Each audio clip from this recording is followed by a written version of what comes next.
ಕೊಟ್ಟನು ಇದು ಪೇಪರ್ ಕೊಡಪ್ಪ ಇಲ್ಲಿ ಇಲ್ಲ ಒಂದು ಸ್ಪಷ್ಟನೆ ಕೊಡ್ತೀನಿ ತಗೊಳ್ಳಿ ಸರ್. ಸೇಲ್ ಡೇಟ್ ಪೇಪರ್ ಕೊಡಿ.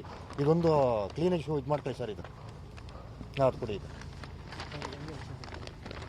ನೋಡಿ ಸರ್, 65ರಲ್ಲಿ ರಾಮಕೃಷ್ಣ ಚಿಕ್ಕೇಗೌಡ ತಗೋತಾರೆ. ಎಷ್ಟು?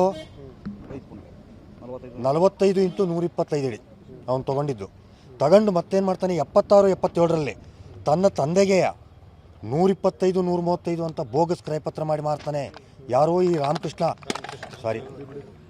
ಚಿಕ್ಕೇಗೌಡನಿಗೆ ಮಾರಾಟ ಮಾಡ್ತಾನೆ. ಆಮೇಲೆ ಡಾಕ್ಟರ್ ರಾಮ್ ಭಟ್ರಿಗೆ 78ರಲ್ಲಿ ಕೊಡ್ತಾನೆ. ಡಾಕ್ಟರ್ ರಾಮ್ ಭಟ್ರಿಗೆ 78ರಲ್ಲಿ ಕೊಡ್ತಾನೆ.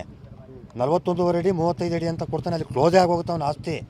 ಮತ್ತೆ ಸುಮ್ಮನಿರಕ್ಕಲ್ಲ, ಈರೇಗೌಡ ಕೊಡ್ತಾನೆ, ರುದ್ರೇಗೌಡ ಕೊಡ್ತಾನೆ, KP ಶ್ರೀಮತಿ ಕೊಡ್ತಾನೆ, ಆಮೇಲೆ ತೋಪೇಗೌಡ ಕೊಡ್ತಾನೆ. ಈ ಶ್ರೀಮತಿ ಏನು ಮಾಡ್ತಾರೆ, ಅವರು ಮತ್ತೆ 2007ರಲ್ಲಿ ಗಿರೀಶ್ ಮಾಲಿಂಗಪ್ಪನಿಗೆ ಕೊಡ್ತಾರೆ. ಗಿರೀಶ್ ಮಾಲಿಂಗಪ್ಪನಿಗೆ 2007ರಲ್ಲಿ 2007ರಲ್ಲಿ ಕೊಟ್ಟ ಮೇಲೆ ಈ ಗಿರೀಶ್ ಮಾಲಿಂಗಪ್ಪ ಏನು ಮಾಡ್ತಾನೆ, ವೀಣಾ ಗಿರೀಶ್ 23/8/2010ರಲ್ಲಿ ಕೊಡ್ತಾನೆ ವೈಫಿಗೆ. 2010ರಲ್ಲಿ ಇವರು ಯಾರು ಪುಷ್ಪ ಅವರು 2020ರಲ್ಲಿ ತಗೋತಾರೆ. 29/1/2020ರಲ್ಲಿ ತಗೋತಾರೆ ಇದೇ ಪ್ರಾಪರ್ಟಿನ. ಆಮೇಲೆ ಈ ಕಡೆ ಇವು ನಟರಾಜ ಅವನಲ್ಲ, ಅದು ನೋಡಿ. ಈ ತೋಪೇಗೌಡ ಏನು ಮಾಡ್ತಾನೆ, ಕಾಂತರಾಜು ಕೊಡ್ತಾನೆ. TT ಕಾಂತರಾಜಿಗೆ 2007ರಲ್ಲಿ. ಈ ಕಾಂತರಾಜು ರಾಮೇಗೌಡ ಕೊಡ್ತಾನೆ. ರಾಮೇಗೌಡ ಯಾರು? ಈ ನಟರಾಜನ ಅಪ್ಪ, ತಂದೆ. ರಾಮೇಗೌಡ ಏನು ಮಾಡ್ತಾರೆ, ಅವ್ರಿಗೆ ನಟರಾಜಿಗೆ ಅಂಡರ್ ಫ್ಯಾಮಿಲಿ ಪೊಸಿಷನ್ ತಂದೆಯಿಂದ ಮಗನಿಗೆ ಬರುತ್ತೆ.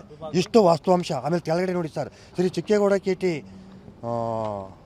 ಎಕ್ಸ್ಟೆಂಟು ಪರ್ಸಿಸ್ಟೆಡ್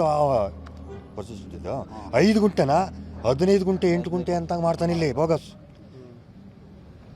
ಅವನು ಟೋಟಲ್ 13 ಗುಂಟೆ 22 ಅಡಿನ ಮಾರಾಟ ಮಾಡ್ತಾನೆ. 13,022 ಅಲ್ಲಿ ಗುಂಟೆ ಎಷ್ಟಿದು? 13 ಗುಂಟೆ. ನಮ್ಮ ಜಾಗ ಇರ್ತಲ್ಲ, ನಮ್ಮ ಜಾಗ ತೋರ್ಸೋದು ಮಾರೋದು. ನಮ್ಮ ಜಾಗ ತೋರ್ಸೋದು ಮಾರೋದು. 14,402 ಅಡಿ ಮಾರ್ತಾನೆ ಟೋಟಲ್ ಸ್ಕ್ವೇರ್ ಫೀಟ್. ಎದುರುಗಡೆ ಜಾಗ ಇತ್ತಲ್ಲ, ಅಲ್ಲಿ ಕ್ಲೋಸ್ ಆಗಿ ಹೋಯ್ತು ಅವ್ರದ್ದು 5 ಗುಂಟೆ. ರೋಡಿಗೆ 15 ಗುಂಟೆ ಜಾಗದಲ್ಲಿ ರೋಡಿಗೆ 5 ಗುಂಟೆ ಹೋಗಿದೆ ಮಧ್ಯ. ಆ ಕಡೆ ಮೇಲೆ ನಮ್ಮದು ಉತ್ತರಕ್ಕೆ ಕ್ರಯಪತ್ರದಲ್ಲಿದೆ. ನಮ್ಮದು ಉತ್ತರ ಚೆಕ್ ಬಂದಿಲ್ಲಿ. ಇವ್ರದ್ದು ಇವನಿಗೆ ಹೋಗಿರೋದು, ರಾಮಕೃಷ್ಣನಿಗೆ ಹೋಗಿರೋದು ದಕ್ಷಿಣಕ್ಕೆ ಚೆಕ್ ಬಂದಿಲ್ಲಿದೆ. ಅದಕ್ಕೆ ಹೇಳಿದೆ, ಸರ್ವೇರ್ನ ಕರೆಸಿ ಮೇಡಮ್, ನೀವು ತಗೊಂಡಿದ್ದೀರಲ್ಲ, ನಿಮ್ಮ ಸರ್ವೆ 90/27 A1 A2 ಅಂತ ಇದೆಯಲ್ಲ, ನೀವು ಸರ್ವೇರ್ನ ಕರೆಸಿ. ಸರ್ವೇರ್ ಕರೆಸ್ಬಿಟ್ಟು ಬೆಳಿಗ್ಗೆನೇ ಅಳಿಸಿ ಸತ್ಯ ಹೊರಬೀಳುತ್ತೆ. ಅದು ಮಾಡೋಕ್ಕಾಯ್ತಲ್ವ ಅಮ್ಮಗೆ? ಮಾಡ್ಬೇಕದನ್ನು. ಇಷ್ಟಂತೂ ನಾನು ಹೇಳ್ಬೋದು ಸರ್. ಓಕೆ.